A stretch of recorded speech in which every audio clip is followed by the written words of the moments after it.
Dr. Mark Jankizi here with your science moment. I was just at a coffee shop and I had to leave because the music was so bad. And it wasn't the music was bad per se.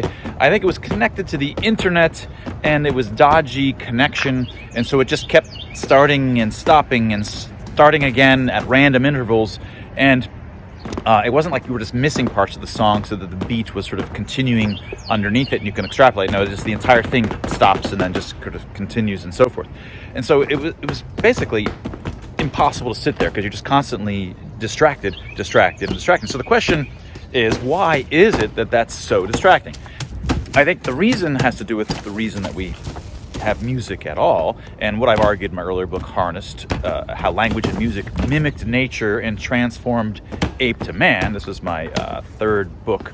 And so music, I've argued, sounds like a human moving evocatively in your midst. We've evolved to have amazing instincts for recognizing faces of other people, visually recognizing faces and their emotions and their identities, but especially their emotions and their behaviors visually. All animals have amazing instincts for recognizing conspecific behaviors. And on the auditory side, we also have the auditory ability. We can hear what your behavior is based on your gait. So I won't go into the details here. I have earlier Science Moment videos, and I'd recommend you get the book Harnessed, which tells you about the story, about how it is that both music sounds like the sounds of a human moving, and sounds of speech. The other half of the book is about how speech has come to sound like the solid object physical events that are just found in any world where there's solid objects. So music sounds like a human, and this is why it's so evocative and fundamentally different than other kinds of sounds.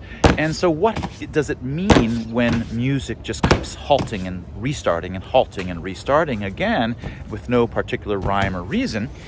And what that is like would be sitting at a coffee shop and suddenly there's a new person who suddenly enters the door and you hear their gate out of the blue.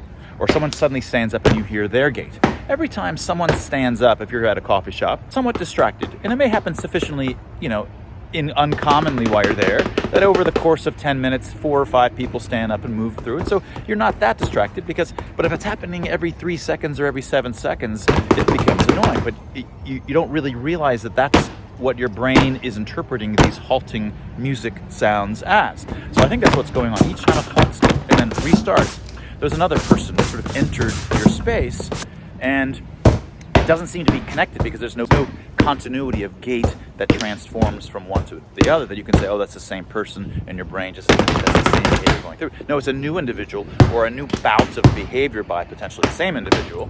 And so each time you're like, okay, what's that? You're subconsciously tracking some new individual. Ultimately, that's what your brain thinks is occurring each time you hear these halting and restarts to the music. It's a new person. It's worth subtly recognizing that under normal circumstances. Oh, that person just left. Oh, that person just came. And you're hearing these things occur, but it's happening much too often, and it is annoying.